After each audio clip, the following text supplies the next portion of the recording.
नाव कुमारी पूर्वा विलासराव गाजरे, शाळा शिवराव विद्यालय घाटलाडकी, वर्ग 5वा, तालुका चांदूरबाजार, जिल्हा अमरावती. माझा विषय न्यायप्रिय प्रजा हितदक्षी छत्रपती शिवाजी महाराज. प्रौढ प्रतापी पुरंदर क्षत्रिय कुलावंतास सिंहासनाधीश्वर श्रीमंत श्री छत्रपती शिवाजी महाराज की जय.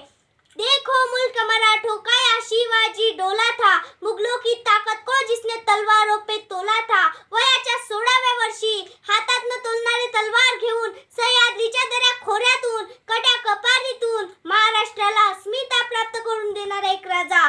जातीपातीचे बंधने झुंगारून मावळ्यांच्या शिदोरीत हात घालून माणुसकीचा वसा जपणारा एक माणूस. दुष्कर्माच्या बेत कवचाला छेदणारा ज्वालामुखीचा एक उद्रेक.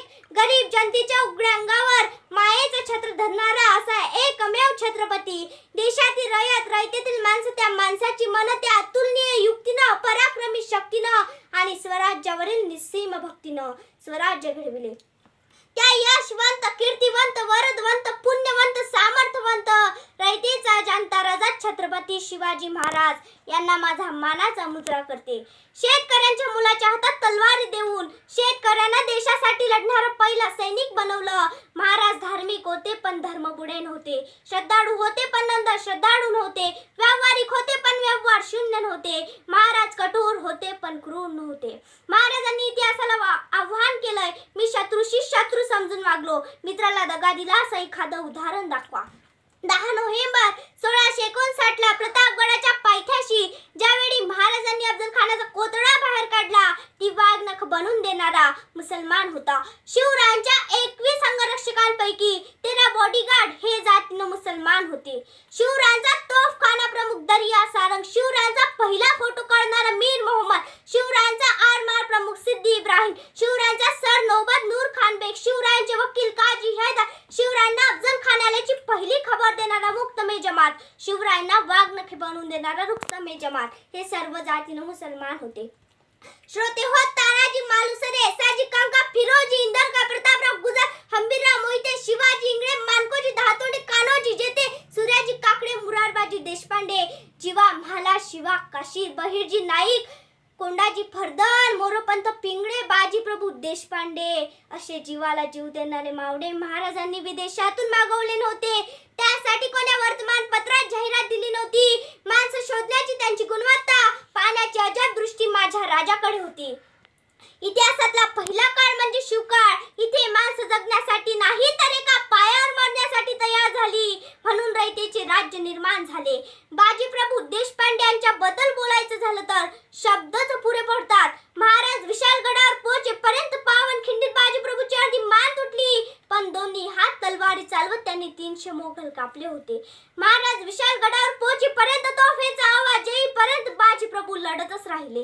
तानाजी मालुसऱ्यांच्या मुलाचे लग्न असून आधी लग्न कोंढाण्याचे, मग मात्र रायबाचे. मुलाचे लग्न सोडून तानाजी स्वारीवर गेले. शिवा काशीत सिद्धीजवळचा वेळा पडला तेव्हा महाराजांच्या वेशात सिद्धीच्या समोर जायला तयार झाला. शिवा काशीदला माहित होते आपल्याला मरण आहे, पण ते मागे हटले नाही, कारण आनंद होता. मरतही आहे पण महाराज म्हणून. असे प्रेम करणारे मावळे महाराजांनी तयार केले.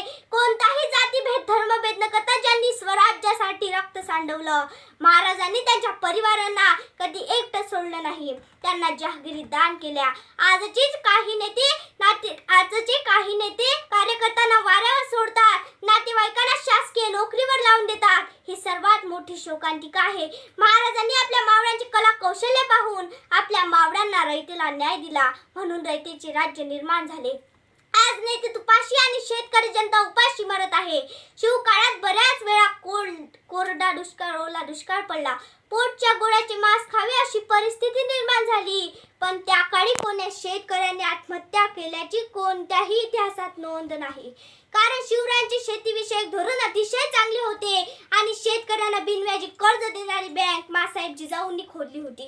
आणि सैनिकांना नेहमी सांगितले जात, शेतकऱ्यांना त्रास देऊ नये, शेतकऱ्याच्या गवताच्या काळीला सुद्धा हात लावण्याचे हात कलम करावे, असे फरमान महाराजांनी महाराजांनी काढले होते.